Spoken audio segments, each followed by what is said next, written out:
Hello बच्चों, welcome back to my YouTube channel maths plaza. तो बच्चों, आज मैं इस वीडियो में Bihar board class 9 economics chapter 6 जिसका नाम है कृषक मजदूर, और यह आज लेक्चर फर्स्ट है। इसका आज हम लोग डिस्कस करने वाले हैं। तो पहले हम लोग इसका समझेंगे परिचय यानी इंट्रोडक्शन, ठीक ना। तो पिछले अध्याय में हमने बिहार के कृषि के बारे में पढ़ा था, पढ़ चुके हम लोग कि पिछला चैप्टर में जितना भी कुछ पढ़े हैं टोटल चीजें केवल बिहार के बारे में था ना। पूरा चैप्टर किस पर आधारित है? बिहार के बारे में। इसके साथ ही साथ खाद्य पदार्थों के बारे में भी अध्ययन किए थे कि कौन चीज खाना का हमारे लिए सुरक्षित है और कौन चीज सुरक्षित नहीं है, ठीक ना। सब कुछ किसके बारे में समझे थे? खाद्य पदार्थ के बारे में। इसलिए उस चैप्टर का नाम था खाद्य एवं सुरक्षा, ऐसे कुछ था ना। और बिहार के बारे में ही सब कुछ दिया गया था। खासकर प्राकृतिक आपदा जैसे अकाल, बाढ़, महामारी एवं भूकंप के समय खाद्य पदार्थों की आपूर्ति कैसे की जाती, इसका डिस्कशन उस चैप्टर में बहुत ज्यादा किया गया था। अकाल आ जाए तो खाद्य सुरक्षा कैसे रखेंगे, ठीक ना। भूकंप आ जाए, बाढ़ आ जाए, महामारी आ जाए तो खाद्य सुरक्षा का ध्यान कैसे रखेंगे, इसका उपाय भी हमने देखा था। अब हम इस अध्याय में खाद्य पदार्थ किसके द्वारा उत्पादन की जाती है अर्थात कृषक मजदूर के बारे में पढ़ेंगे ना। वहां खाद्य पदार्थ के बारे में पढ़े, लेकिन वही खाद्य पदार्थ कैसे बनता है, उसको उपजाने में क्या क्या कठिनाई है, क्या क्या परेशानी होती है, यानी इसमें मजदूर के बारे में पढ़े। कृषक मतलब कौन होता है? किसान। मजदूर का मतलब मजदूर है। चैप्टर का नाम है किसान और मजदूर। किसान और मजदूर के बारे में इस चैप्टर में हम लोग जानेंगे। बिहार के कृषक तथा बिहार के कृषक मजदूरों के बीच कौन सी समस्याएं हैं तथा इसका समाधान कैसे किया जाएगा। किसान, बिहार के किसान किन किन समस्याओं से जूझते रहते हैं और इस समस्या का निराकरण क्या होगा, समाधान क्या होगा, इसका इसमें डिस्कस किया गया है। इन बातों का भी विशेष अध्ययन हम लोग इसमें करेंगे। बिहार जैसे राज्य के लिए जब कृषि के समय विभिन्न प्रकार की बेकारी उत्पन्न होती है तो उस समय हमारे कृषक मजदूर रोजी रोटी के तलाश में दूसरे राज्य की ओर पलायन कर जाते हैं ना।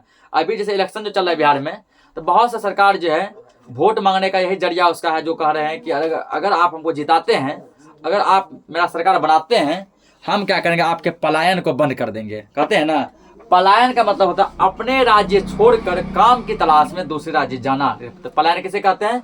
जब कोई व्यक्ति अपना राज्य छोड़कर काम की तलाश में किसी दूसरे राज्य में जाता है, यह पलायन कहलाता है। क्या कहलाता है? पलायन। आज पलायन का मतलब समझ गया? जब अपना राज्य छोड़ के दूसरे राज्य काम करने जाते हैं तो वही क्या कहलाता है? पलायन कहलाता है, ठीक ना। और बेकारी किसको कहते हैं? बेकारी यानी बेरोजगारी। बेकारी नाम का भी एक चैप्टर हम लोग पढ़ चुके, चैप्टर 4 में पढ़े हैं ना। पलायन के समय उतने कितने तरह की पारिवारिक, सामाजिक और राजनीतिक समस्याओं को झेलना पड़ता है, इन बातों का अध्ययन हम लोग बढ़िया से करेंगे। जब कोई व्यक्ति पलायन करता है कौन कौन सा सामाजिक समस्या आता है, अपना पारिवारिक समस्या कौन कौन सा आता है, कौन कौन सा राजनीतिक समस्या आता है, इन सभी का डिस्कस इस चैप्टर में होगा। अब अगला हेडिंग दिया उद्देश्य। बिहार में कृषक मजदूर की जीवन लीला पढ़ने योग्य है। बिहार में किसान और मजदूर का जीवन इस कठिनाइयों से चल रहा है कि उसको पढ़ने लायक है जीवन, ठीक ना। जब उसके जीवनी पढ़ेंगे ना रो पढ़ेंगे, ऐसा जीवन है। बदलते मौसम के कारण कृषक मजदूर भी अपने आप को बदल डालते हैं। जब मौसम बदलता है तब जो है ना, कृषक और मजदूर भी अपने आप को क्या करता है? बदल देता है, ठीक ना। तो तभी क्या करता है? बदल देता है। तो यहाँ के लिए जो है, ठीक ना, एक पंक्ति बनता है कि मौसम के तरह तुम भी बदल तो ना जाओगे, ठीक ना। तो यहाँ किसान और मजदूर की भी क्या होता है? मौसम की तरह क्या होता है? खुद को बदलना पड़ता, परिस्थिति देखकर। इस बदलाव का कारण क्या है? जब किसान और मजदूर जो अपने आप में मौसम चेंज के अनुसार अपने आप में भी चेंज कर देते हैं, अपने जीवन में रहन सहन में बदलाव करते हैं, इसका रीजन क्या है, यह जानना हमारा मुख्य उद्देश्य है। क्योंकि कोई जो है अपना रोजी रोटी, धंधा, काम, रोजगार क्यों बदलते हैं, ठीक है ना, क्यों बदलते हैं, उसके पीछे क्या रीजन था उसका। कृषक मजदूर की दयनीय अवस्था का समाधान करना भी हमारा मुख्य लक्ष्य है, ठीक ना। किसान और मजदूर की दयनीय कंडीशन, उसके खराब कंडीशन का समाधान करें, निराकरण निकालें, इसका जिम्मेदारी किस पे बनता है? हम लोगों पर बनता है। भारत तथा बिहार सरकार के द्वारा इन मजदूरों के लिए समय समय पर कौन सी कल्याणकारी योजना चलाई गई है और कौन कौन सी योजना प्रेजेंट में चल रही है, इन सब के बारे में हमको जानना चाहिए कि किन किन ना इसके जो है निराकरण के लिए कब कब सरकार ने कौन कौन सी योजना चलाई और अभी क्या क्या योजना चल रहा है, इन सब पर भी प्रकाश डालना हमारा मुख्य उद्देश्य है। ये था उद्देश्य। अब समझेंगे यहाँ पे, जहाँ चैप्टर स्टार्ट है कृषक मजदूर। कृषक मजदूर कहता है कि हम देख रहे हैं कुछ ग्रामीण महिलाएं एक साथ मिलकर धान रोपने का काम कर रही है, ठीक ना। ऐसा तुम लोग भी गांव घर में देखा होगा कि बहुत सारे गांव की महिलाएं क्या करती है, एक साथ जो है धान रोपने का काम करती है, खेतों में करती है ना। ये सारी महिलाएं कृषक मजदूर के रूप में अपने अपने परिवार के जीविकोपार्जन के लिए बड़े किसानों के खेत में काम कर रही, अर्थात ये ऐसे कृषक मजदूर हैं जो बिल्कुल ही भूमिहीन हैं, जिनकी बाध्यता है कि ये मजदूरी करके ही पेट पालन करते हैं, ठीक ना। यानी कि रोपनी का काम वो महिलाएं करती है जो बिल्कुल भूमिहीन है। भूमिहीन कहने का यह मतलब नहीं कि है कि उसके पास घर नहीं है, मतलब रहने के लिए तो घर तो है ही, घर वाला भूमि है, खेती करने के लिए उसके पास कोई भूमि नहीं है, ठीक है। खेती करने के लिए उसके पास क्या कोई भूमि नहीं है। जो क्या करते हैं, बड़े बड़े किसानों के, ठीक ना, बड़े बड़े किसान के क्या होते हैं, बड़े बड़े किसान अमीर होते हैं। हम लोग जानते हैं कि, ठीक ना, अमीर घर की महिलाएं कभी भी घर से बाहर निकल कर काम नहीं करती, ठीक ना। खेतों में, रोपनी में, जोताई में, कटाई में, ठीक ना, या फिर सिंचाई में वही सब महिलाएं काम करती है, जो कि क्या होती है, जो गरीब घर की महिलाएं होती है ना। अमीर घर की महिलाएं हमेशा घर में रहती है, वो कभी भी घर से बाहर काम के उद्देश्य से नहीं निकलती है। तो इन और ये महिलाएं क्यों काम करती है, अपना जीविकोपार्जन मतलब वह अपना जीवन पालने के लिए, बाल बच्चों का जीवन पालने के लिए दूसरे खेतों में बेचारी क्या करती है, तो रोपाई करती है ना। इसका या क्या, ये भूमिहीन होती है, इसके पास कोई भूमि नहीं होता है। इसको जीविकोपार्जन का यही मतलब कि एक काम बच जाता है, लक्ष्य बच जाता है, दूसरों के खेत में काम करके अपना पेट क्या करना, भरना। इसलिए कृषक मजदूर को समझना नितांत आवश्यक है, ठीक है। हमारे लिए आवश्यक है हम लोग कृषक मजदूर क्या करें, समझें। भारत की कुल आबादी का 64% जनता कृषि में लगी हुई है। इस पॉइंट तो हम पिछले भी चैप्टर में बहुत बार लिख चुके हैं कि भारत में जो है लगभग 64 से 70% जनता क्या करता है, कृषि करता है, खेती करके अपना जीवन पालन करता है। इसमें से 75% आबादी कृषक मजदूर के रूप में है, ठीक ना। 64% आबादी केवल किसान है, केवल क्या है, किसान, और 75% आबादी क्या है, कृषक मजदूर, मतलब किसान भी और क्या है, मजदूर भी है, दोनों को मिलाकर। ग्रामीण ऋणग्रस्तता के कारण कृषक मजदूर की आर्थिक दशा काफी दयनीय है। लेकिन गांव के किसान क्या करते हैं, गांव के मजदूर क्या करते हैं ना, एक तो बेचारा का 10 रुपए कमाई है, 20 रुपए कर्जा ले ली ना, जिसके कारण वो जीवन भर हमेशा कर्ज के बोझ तले दबे रहते हैं और एक टाइम ऐसा होता है बेचारा बिल्कुल दब जाते हैं और इस टेंशन में, बोझ में उसका हो जाता है जय हिंद जय भारत, उसकी उसका जीवन खत्म हो जाता है, लेकिन कर्ज खत्म नहीं होता है, ठीक ना। गाँव के किसान मजदूर कर्ज के तले इस तरह डूबे रहते हैं, कर्ज चुकाते जीवन खत्म हो जाता है, कर्ज कभी भी खत्म नहीं होता है ना, वो कर्ज से कभी भी उड़ी नहीं हो पाते हैं। यह प्रथम कृषि जांच समिति के अनुसार कृषि श्रमिक वे लोग हैं जो कृषि कार्य में लगे हैं और जो वर्ष भर में जितने दिन काम करते हैं उसका आधा या आधे से अधिक भाग मजदूरी पर करते हैं, ठीक है। अतः वर्ष के आधे या उससे अधिक भाग तक मजदूरी के आधार पर जो व्यक्ति कृषि कार्य में लगे रहते हैं उसे कृषक श्रमिक कहा जाता है। ये पॉइंट यहाँ लिखेंगे, ठीक ना। कृषक श्रमिक किसको कहते हैं, यहाँ लिखना पड़ेगा मुख्य बिंदु, मुख्य बिंदु, ठीक ना। तो मुख्य बिंदु का पहला या पॉइंट बन रहा है, वो बन रहा है कि कृषक श्रमिक क्या है, ठीक है। कृषक श्रमिक क्या है, कृषक श्रमिक बोलो या कृषक मजदूर बोलो, एक ही बात है, ठीक ना। कृषक श्रमिक और कृषक मजदूर क्या है, एक ही बात है। तो कृषक श्रमिक, कृषक श्रमिक किसे कहते हैं, कृषक श्रमिक क्या है, कृषक श्रमिक से आप क्या समझते हैं, इन सभी का मतलब एक ही हुआ।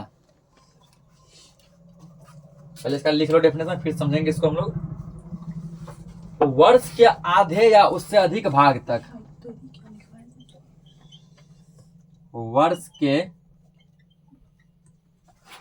आधे या उससे अधिक भाग तक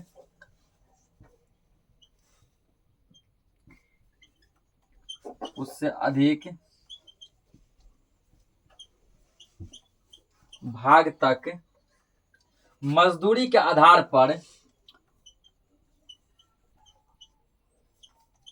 मजदूरी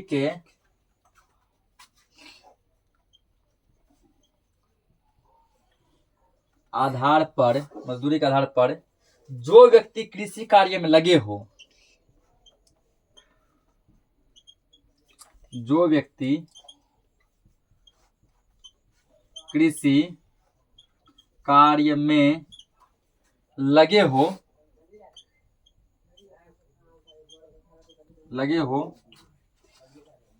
जो व्यक्ति कृषि कार्य में लगे हो उन्हें कृषि श्रमिक, कृषक नहीं, कृषि श्रमिक कर दो, ठीक ना। पॉइंट कर दो यहाँ पे, कृषि को हटा दो, हर्षिका डालो, कृषि श्रमिक, ठीक ना, कृषि श्रमिक।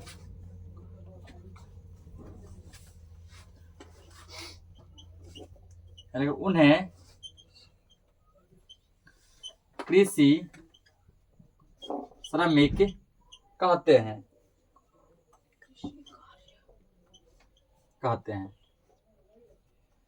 तो क्या बोला, वर्ष के आधे या उससे अधिक। एक साल में कितने दिन होते हैं? 365 दिन। तो 365 दिन का जब तुम आधा करेगा, ठीक ना, तो 2 से क्या करो, 365 दिन में तुम भाग लगा दो। 18 में कटा, ये मान लो 36, ठीक ना, और 5 2 4, ये मोटा मोटी 182, ठीक ना, 182 या 182 दिन से अधिक, ठीक है, 182 या 182 दिन से अधिक भाग तक 182 या उससे अधिक दिनों तक यदि कोई व्यक्ति किसी दूसरे व्यक्ति के खेतों में, ठीक ना, क्या करता है, मजदूरी करता है। मजदूरी का आधार पर क्या करता है, कृषि काम करता है, ठीक ना, मतलब कि अपना खुद का उसका खेती नहीं है, करता है कृषि का ही काम। किसका काम करता है? कृषि का काम करता है, खेती का ही काम करता है, लेकिन अपने खेतों में नहीं, मजदूर के रूप में दूसरों खेत में करता है, मजदूरी के रूप में। तो उसको हम लोग कहते हैं कृषि श्रमिक। क्या कहते हैं? कृषि श्रमिक। वर्ष के आधे यानी कि 6 महीना से अधिक, 6 महीना से 6 18 वही हुआ ना, 6 महीना या उससे ज्यादा। कृषक मजदूर से हमारा मतलब गांव में काम करने वाले उन लोगों से है जो कृषि के कार्य में मजदूरी के रूप में काम करते हैं, ठीक ना, वही चीज फिर बोला गया, करते हैं कृषि का ही काम लेकिन मजदूरी के रूप में। अगर अपना खेत में करता तो मजदूरी नहीं लेना पड़ता, खेत अपना है, जो उपजाऊ होता, जो फसल होता वो किसका होता? अपना होता। लेकिन वो दूसरे खेतों में करते हैं, बदले में उसको 300-400 जो भी पेमेंट, जो मजदूरी मिलता है, एक मजदूर की भांति करते हैं, दूसरे खेत में करते हैं कृषि काम है, लेकिन कृषि काम करते हैं किसके रूप में? मजदूरी के रूप में। प्रथम कृषि श्रम जांच समिति के अनुसार कृषि श्रमिक वे लोग हैं जो कृषि कार्य में लगे हैं और वर्ष में जितने दिन काम करते हैं उसका आधा या आधे से अधिक भाग मजदूरी करते हैं, ना, यानी आधा या अधिक भाग 6 महीना से अधिक वो क्या करते हैं? मजदूरी करते हैं। अतः वर्ष के आधे या आधे से अधिक भाग तक मजदूरी के आधार पर जो व्यक्ति कृषि कार्य में लगे हैं उन्हें कृषि श्रमिक कहा जाता है, जो कि यहाँ लिखा है।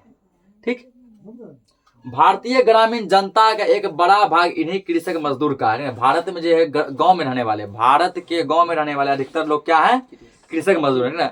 भारत में कृषि जरूर सब करते हैं लेकिन सभी के पास अपना खेती नहीं होता है। वो क्या करते हैं? दूसरे खेत में मजदूरी करते हैं।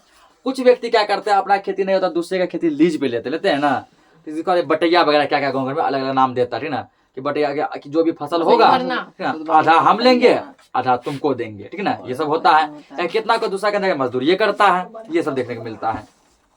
जैसा कि क्वेश्चने ने कहा था कि दरिद्र कृषि, दरिद्र राजा, दरिद्र देश, यह कथन अन्य देशों में भले ही लागू ना हो लेकिन भारत में अवश्य लागू होती, ठीक ना। एक बहुत बड़े अर्थशास्त्री थे जिसका नाम था क्वेश्चने, ठीक ना, एक बहुत बड़े अर्थशास्त्री थे, उस अर्थशास्त्री क्या नाम था? क्वेश्चने, ठीक ना। उस क्वेश्चने का कहना था, हल्ला मत करो ध्यान सुनो, उस क्वेश्चने का कहना था दरिद्र कृषि, दरिद्र राजा, दरिद्र देश, गरीब कृषि, गरीब राजा और गरीब देश, ये किसी और देश में लागू होता हो या नहीं लागू होता हो लेकिन हमारे भारत में बहुत ही अच्छे से लागू होता है। भारत में क्या होता है? बहुत अच्छे से लागू होता है। जिस देश के किसान गरीब हैं वहां दूसरे खेतों पर काम करके जीविका चलाने वाले मजदूर की क्या दशा होगी, ठीक ना। सोचो जिस देश का किसान ही गरीब हो, ठीक ना, क्योंकि हमारा कोई भी देश हो किस पर चलता है? किसान पे चलता है, ठीक ना। किसान यदि फसल नहीं उपजाएगा ना तो अमीर से अमीर देश भी गरीब बनने में समय नहीं लगेगा, ठीक ना। जितना वो देश जो कमाया होगा, ठीक ना, जितना वो देश कमाया होगा वो राशन पानी खरीदते खरीदते ही खत्म हो जाएगा ना। मानिए 2 साल खरीदेगा, 5 साल खरीदेगा, 10 साल खरीदेगा, एक समय ऐसा आएगा कि देश बिल्कुल ही गरीबी के राह पे चल जाएगा, ठीक ना। तो ट्रेन पे सफर करने वाला देश जो टमटम पे आ जाएगा ना। तो अगर देश को कोई अमीर बनाता है तो कौन बनाता है?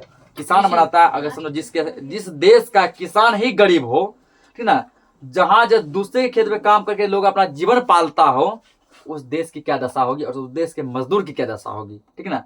इसका अनुमान स्वयं लगाया जा सकता है। तुम लोग खुद होशियार है, 9th क्लास का बच्चा है, तुम लोग खुद 9th का स्टूडेंट है, कोई बच्चा का स्टूडेंट नहीं है, ठीक ना। तुम लोग अनुमान लगा सकता है जहां का, अगर समझो जिस राज्य का राजा ही गरीब हो उस राज्य के प्रजा का क्या हाल होगा, ठीक ना। तो यहाँ पर किसानों की तुलना राजा से की गई है। किसी की गई है? राजा से, ठीक ना। कि जिस देश का किसान ही गरीब हो, जिस देश का किसान दूसरे खेतों में काम करके अपना भरण पोषण करता हो, उस देश का क्या कंडीशन होगा, उस देश के मजदूर का क्या कंडीशन होगा। इन मजदूरों को भरपेट भोजन नहीं मिल पाता है, पहनने को वस्त्र नहीं मिल पाता, रहने को आवास नहीं मिल पाता, ठीक ना। मजदूर का कंडीशन भारत में ऐसा है जो भरपेट भोजन नहीं खा पाते हैं अपना शरीर को ढकने के लिए, ठीक ना, कपड़े नहीं पहन पाते हैं और रहने के लिए उसको क्या है, घर नहीं है। गर्मी में तो बेचारा जैसे भी हो इधर उधर से अपना क्या करते हैं, गुजरा बसरा, तो गुजर बसर कर लेते हैं, ठीक ना। मान लो कि धर्मशाला में ही सो गया, रोड के किनारे सो गए, ठीक ना, किसी स्कूल में सो गए, मंदिर मस्जिद में सो गए, कहीं भी सो के अपना गुजर बसर कर लेते हैं, ठीक ना। मान के फटा पुराना वस्त्र पहन के अपना जीवन काट लिए। लेकिन ठंड एक ऐसी ना, ठंड एक ऐसा बला होता है जो कि इन गरीबों को जीवन को उजाड़ देती है। गरीब के जीवन को क्या करती है, उजाड़ देती है। क्योंकि गरीबों को जो है ठंड के, गरीब हो या अमीर हो, ठंड के मौसम में सबको भरपूर कपड़ा चाहिए, ठीक ना, पूरा जो है भरा पूरा कपड़ा चाहिए, जिससे कि तुम्हारा शरीर का एक एक भाग अच्छे से ढक जाए, जहाँ के हवा का एक जो अंश तक ना पहुंचे। और गरीबों के पास जो शरीर ढकने के लिए जो है भरपूर कपड़ा भी नहीं हो पाता, जिसके कारण ठंड के मौसम में गरीबों की मृत्यु अधिक होती है ना। गर्मी के कंपेयर में ठंड में अधिक लोग मरते हैं ना। गर्मी में बेचारा कहीं सो गया, जंक्शन पे सो गया, मंदिर में सो गया, मस्जिद में सो गया, रोड किनारे सो गया, ठीक ना, रोड किनारे सो गया, या फिर धर्मशाला में सो गया, स्कूल में सो गया, घरे में यूं ही कहीं सो गया, ठीक ना, आंगन में चटाई बिछा के सो गया, कहीं सो गया। क्या ठंड में ऐसा सोता है? ठंड में व्यक्ति को आवास चाहिए, घर चाहिए, जो गरीब के पास नहीं है। पहनने के लिए कपड़े चाहिए, भर बदन को ढकने के लिए कपड़े चाहिए, जो उसके पास नहीं। बेटा समझो फटा पुराना धोती गंजी गमछा रहता है, क्या करेगा, ओढ़ने के लिए कुछ नहीं, ठीक ना, ठिठुर ठिठुर के बेटा ठंड से क्या होता है, मर जाता है। भोजन, वस्त्र और आवास के अभाव में कृषक मजदूर बेसहारा की जिंदगी जीने को मजबूर हो जाते हैं ना। इस कृषक मजदूर को सहारा देने वाला कोई नहीं, ठीक ना। जो किसान पूरा देश को सहारा देता है, जिस किसान की वजह से कोई देश आगे बढ़ता है ना। अगर जीडीपी किसी का आगे बढ़ता है, जीडीपी ग्रोस डोमेस्टिक प्रोडक्ट किसान की देन है, ठीक ना। अगर समझो किसान चावल नहीं उपजाएगा, 40 टका बिकने वाला चावल 80 रुपए केजी बिकेगा, ठीक ना। किसान गन्ना नहीं उपजाएगा, 40-45 टका केजी बिकने वाला चीनी 100 रुपए केजी बिकेगा ना। सोचो तो क्या, तो सोचो कैसे बिकेगा, अपने दूसरे देश से खरीदेंगे। आप मान के चलो, जैसे मान के चलो हमारे देश में 40 टका केजी है, ठीक ना, तो 40 में 40 से मानते हैं, क्या हमको 40 में देगा? वो नहीं, वो हमको देगा 60 रुपए केजी में देगा ना। 60 रुपए केजी वहीं से खरीदे। क्या अपना सरकार फ्री में बेचेगा उसको? सरकार भी तो अपना जीएसटी जोड़ेगा ना। मान लो 10 टका जीएसटी जुटा, तो जो अगर किसान उपजाता हमारे देश का 40 टका खरीदते, उसमें कितना खर्चा पड़ गया? 70 टका पड़ गया ना। तो जो गरीब जो है 40 टका खरीदिए ना, 12 बेचारा, क्या वो 70 टका खरीद पाएगा? नहीं। इस आवास में क्या होता है, गरीब और गरीब बनता जाता है। सामान्यतः कृषक मजदूर को मुख्यतः 3 भागों में बांटा गया है, ठीक ना। कृषक मजदूर को कितने भागों में बांटा गया है? 3 भागों में। तीनों का नाम लिखेंगे, पहले समझ लो कौन कौन से 3 भाग है। पहला है खेत में काम करने वाले मजदूर। पहला कौन सा है? खेत में काम करने वाला मजदूर। दूसरा है कृषि से संबंध अन्य कार्य करने वाले मजदूर। और तीसरा है वैसे मजदूर जो कृषि के अलावा अन्य सहायक उद्योग में भी लगे हैं। इस प्रकार जो है कृषक को कितने भागों में बांटा गया है? 3 भागों में। अगला पॉइंट हम लोग लिखेंगे यहाँ पे,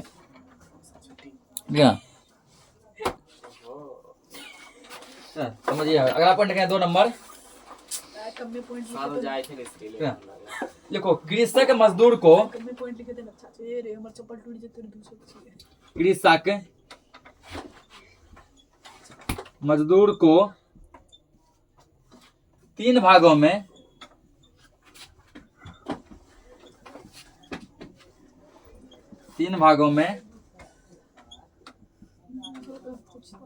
बांटा जा सकता है। कृषक मजदूर को हम लोग कितने भागों में बांट सकते हैं? 3 भागों से। कंडीशन को देखते हुए इस मजदूरों को कितने भागों में बांटा गया है? 3 भागों में बांटा गया है। 3 भाग कौन कौन से है, तो उसको हम लोग लिखेंगे रोमन नंबर में। पहला भाग है उसमें खेत में काम करने वाले मजदूर।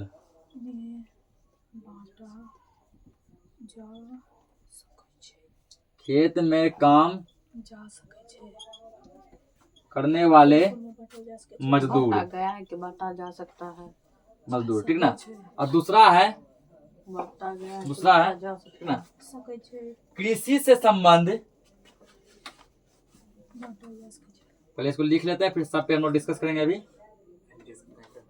कृषि से संबंध, कृषि से संबंध अन्य कार्य करने वाले मजदूर। कृषि से संबंध अन्य कार्य करने वाले मजदूर। उसके बाद अगला है तीसरा, वैसे मजदूर,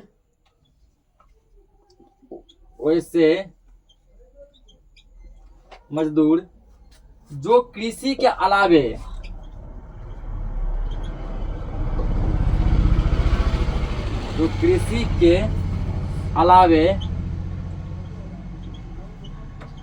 अलावे अन्य सहायक उद्योगों में भी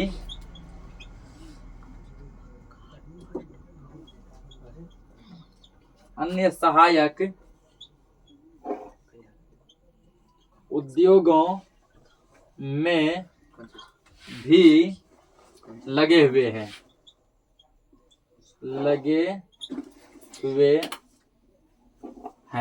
ठीक है ना। अब तीनों को हम लोग क्या करते हैं, डिस्कस करते हैं, ठीक है ना, कि किसके अंतर्गत कौन सा काम आएगा, किसके अंतर्गत किस टाइप का यहाँ पे मजदूर या फिर किसान आएगा। तो पहला पॉइंट आप समझते हैं हम लोग, खेत में काम करने वाले मजदूर, ठीक है ना। इसका क्या मतलब है, खेत में काम करने वाले मजदूर, इसको 3 भागों में क्यों बांटा गया है। जैसे हलवा है, फसल काटने वाले आदि, इन्हें पूर्ण रूप से कृषक मजदूर कहा जा सकता है। हलवा समझता है ना, जो हमेशा अपने कंधे पे क्या लेके चलता है, हल लेके चलता है ना। या फिर फसल काटने वाले जो खेतों में क्या करता है, फसल काटता है, इसको हम लोग पूर्ण रूप से कृषक मजदूर कहते हैं। पूरे 100% ये क्या है, कृषक मजदूर है, जिसने अपने काम के क्रम में कुछ कुशलता प्राप्त कर ली, अपने ही काम में क्या क्या कुछ कुशलता, कुछ उपलब्धि प्राप्त कर लिया है, वो सब कहलाता है खेत में काम करने वाले मजदूर, ठीक है। जो खेतों के काम में अपना जीवन बसर करके पूरा कुशलता टोटल जो है ना, वो वहीं पे अपने आप को सौंप दिया है। दूसरा क्या, कृषक से संबंध अन्य कार्य करने वाले मजदूर, जैसे कुआं खोदने वाले, गाड़ीवान आदि, इन्हें अर्ध कुशल मजदूर कहा जाता है, जो कि क्या करता है, कृषि में भी काम कर लिया थोड़ा बहुत, ठीक। उसके अलावा कुआं खोदने का काम कर लिया, ठीक ना, गड्ढा वगैरह खोदने का काम कर लिया, गाड़ीवान थोड़ा ड्राइविंग का भी काम कर लिया, इधर तो एक्स्ट्रा जो काम मिला थोड़ा बहुत वो भी क्या निपटा लिया, ठीक ना। इसको कहते हैं हम लोग क्या, कृषि से संबंध अन्य कार्य। कृषि भी करता है, उससे संबंधित कुछ जो ना, जैसे मान लीजिए चलो कि अब जो है खेत में ट्रैक्टर लाना जोतने के लिए, दूसरा ड्राइवर क्या बोलेंगे, हम ही चला लेते हैं, हमें जोत लिए खुद से, ट्रैक्टर में अपना है, अपने जोत लिए, वो भी काम सीख लिया, ठीक ना। उसका सिंचाई के लिए कुआं वगैरह खोदना है, दूसरा मजदूर कहाँ रखें खोदने के लिए, तो देख खोद लिए, तो है ये सब कृषि से रिलेटेड है ना, कृषि से रिलेटेड है, कुछ एक्स्ट्रा काम है जो अपने निपटा लिया। तीसरा ऐसा मजदूर जो कृषि के अलावा अन्य सहायक उद्योग, दूसरे फैक्ट्री, दूसरे काम में भी काम करता है, जैसे बढ़ई, लोहार, बढ़ई हो गया, लोहार, ठीक ना। ये सब क्या करता है, खेती भी करता है। बढ़ई समझता है किसको कहते हैं, किसको कहते हैं, बढ़ई मिस्त्री, कारपेंटर, लकड़ी बनाने वाला ना।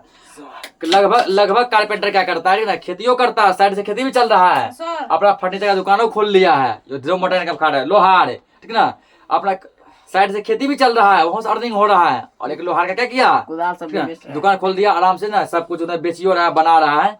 इन्हें ग्रामीण कलाकार भी कहते हैं ना, ग्रामीण कलाकार, क्योंकि लोहा का जितना भी वस्तु बनता है, जितना भी वस्तु लोहा का बनता है उसको लोहार बनाता है। और जो है लकड़ी का जितना सामान बनता है ना, अगर कारपेंटर नहीं होगा, बढ़ई मिस्त्री नहीं होगा, कारपेंटर इंग्लिश नाम है, हिंदी में बढ़ई कहते हैं, तुम्हारा घर का सजावट रुक जाएगा, ठीक ना। अभी देखो घर बन जरूर जाता है, लेकिन घर का जो सजावट, जो डेकोरेशन होता है, वो लकड़ी से होता है ना। एक एक चीज, काउंटर है वो, खिड़की, टोटल चीज, जिस पे हम लोग पलंग सब जो सोते हैं, आलीशान जो पलंग वगैरह होता है, किसका बना होता है, लकड़ी का। कौन बनाता है, वही बढ़ई मिस्त्री बनाता है, कारपेंटर बनाता है। अब अगला है, ठीक ना, राष्ट्रीय श्रम आयोग ने कृषक मजदूर को 2 भागों में बांटा है, ठीक ना। ये तो सामान्यता जो है कृषक मजदूर को 3 भागों में बांटा गया था। अब यहाँ पे राष्ट्रीय श्रम आयोग ने कृषक मजदूर को 2 भागों में बांटा है। कितना भागों में, 2 भागों में। वो 2 भाग कौन कौन से, उसको हम लोग लिखेंगे। लिखो यहाँ पॉइंट लिखो, अब कितना नंबर पॉइंट हुआ, 4 नंबर, 3 नंबर पॉइंट लिखो,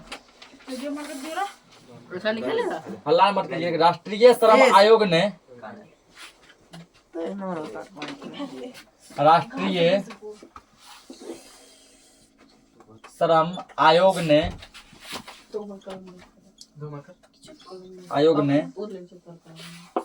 कृषक मजदूरों को,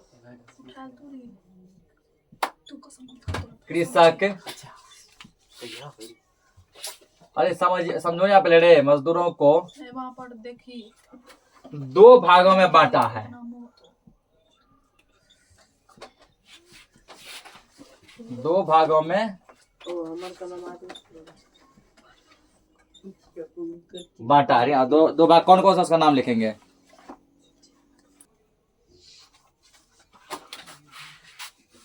पहला है भूमिहीन कृषक, भूमिहीन भूमिहीन श्रमिक है। हाँ, भूमिहीन श्रमिक, ठीक ना। पहला क्या? भूमिहीन श्रमिक। और दूसरा है बहुत छोटा किसान, बहुत छोटा किसान, बहुत छोटा किसान, ठीक ना। अब हम लोग दोनों को समझते हैं कि भूमिहीन मजदूर क्या है, यानी श्रमिक क्या है, और बहुत छोटा किसान ये क्या है। पहला शब्द भूमिहीन श्रमिक, ये ऐसे श्रमिक हैं जिनके पास खेती करने के लिए अपनी कोई भूमि नहीं है, ठीक ना। डेफिनेशन समझ गया? पूछेगा भूमिहीन श्रमिक किसको कहते हैं? ऐसे श्रमिक जिनके पास खेती करने के लिए अपनी कोई भूमि नहीं होती है उसे भूमिहीन श्रमिक कहते हैं, ठीक ना। क्या लिखेंगे डेफिनेशन? ऐसे श्रमिक जिनके पास खेती करने के लिए अपनी कोई भूमि नहीं होती है उसे भूमिहीन श्रमिक कहते हैं, ठीक। पहला हो गया। दूसरा क्या है? बहुत छोटा किसान, ये ऐसे श्रमिक हैं जिनके पास थोड़ी बहुत मात्रा में अपनी भूमि होती है, ठीक ना। यहाँ इसके बाद अपना भूमि, इसलिए इसको किसान कह दिया, ठीक ना। इसके बाद भूमि साफ नहीं था, भूमि नहीं है मतलब श्रमिक है, श्रमिक यानी मजदूर है। भूमि नहीं है, स्वाभाविक सी बात है कि भूमि नहीं है तो खेती कहाँ से करेगा? खेती कर पाएगा नहीं। और जब भी खेती करेगा क्या अपने यहाँ खेती कर पाएगा? अपना तो कुछ है भी नहीं किया है, दूसरा के यहाँ दूसरा खेत में मजदूरी के रूप में एक श्रमिक के रूप में काम करेगा ना, इसलिए इसको कहा गया भूमिहीन श्रमिक। बहुत छोटा किसान मतलब कुछ न कुछ मात्रा में खेती करेगा तो अपना खेत में आखिर ये किसान हो गया। तो ये ऐसे श्रमिक है, ये भी श्रमिक है, ठीक ना, लेकिन ये इसके पास हल्का भूमि है जिसको किसान नाम दिया। ये ऐसे श्रमिक है जिनके पास थोड़ी मात्रा में, बहुत थोड़ी मात्रा में अपनी भूमि होती है, ठीक ना। मान के तो 10 एकड़ 20 एकड़, ठीक ना, ऐसे करके इकट्ठा ऐसे कुछ मात्रा में क्या है इसका अपना भूमि है। अतः ये अपना अधिकांश समय श्रमिकों के रूप में व्यतीत करते हैं ना। अधिक से अधिक समय ये दूसरों खेतों में या फिर कोई दूसरे कामों में श्रमिक की तरह क्या करते हैं, श्रमिक की तरह मजदूर की तरह काम करते हैं। और कुछ अपना समय क्या करते हैं अपने खेतों में भी ध्यान दे देते हैं जो उसको हल्का भूमि है, ठीक ना। बिहार में कृषक मजदूरों की संख्या 1991 में 37.1% थी। वहीं पूरे भारत में कृषक मजदूरों की संख्या 26.1% थी। तो बिहार का लिख लो यहाँ पे। बिहार में पूछ सकता 1991 में कितना परसेंट था, यहाँ लिखेंगे हम लोग। अगला पॉइंट, बिहार में कृषक मजदूरों की संख्या, ऐसे लिखो ना, तो 1991 में बिहार में कृषक मजदूरों की संख्या 37.1% थी।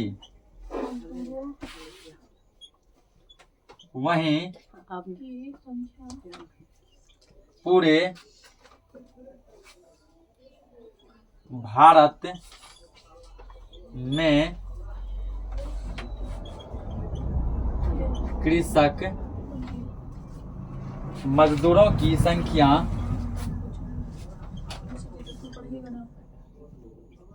मजदूरों की संख्या 26.1% थी ना। ये डाटा 1991 का। 1991 में बिहार में 100% में जो कंपेयर किया जाए तो 100% में लगभग 37.1% क्या था, कृषक मजदूर था।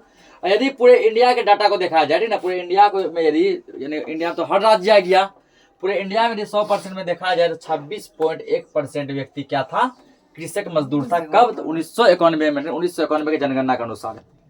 उसके बाद फिर 2001 में जनगणना, ठीक ना, 2001 में। उसके बाद फिर 2011 में, ठीक ना। पहले था कि प्रत्येक 10-10 साल में जनगणना होता था, ठीक ना। पहले 1991 में, 2001 में, 2011 में, 11 का, ठीक ना, 11 के बाद जनगणना गड़बड़ा गया। जनगणना 10-10 साल में होना चाहिए। और 2001 के जनगणना के अनुसार, ठीक ना, 2001 में जहां बिहार में कृषक मजदूर क्या हुआ और बढ़ गया, ठीक ना।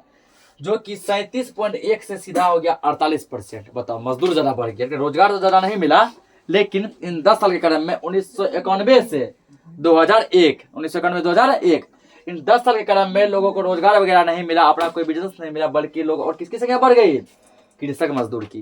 कृषक मजदूर की संख्या जो कि 37.1% थी, यह बढ़कर कितनी हो गई? डायरेक्ट 48%, 11% की वृद्धि हो गया, ठीक ना। जबकि पूरे भारत में जो है 26.1 से बढ़ के 26.5 हुआ, यानी 0.4 का वृद्धि हुआ, क्योंकि 26.1 तो है ही, यानी 10 साल के बाद जो है 2001 में बिहार में कृषक मजदूर हो गया 48%, पूरे भारत में हो गया 26.5%। ठीक, तो ठीक है, आज के लिए क्लास को इतना ही रखते हैं, ठीक है ना। बाकी नेक्स्ट लेक्चर में समझेंगे।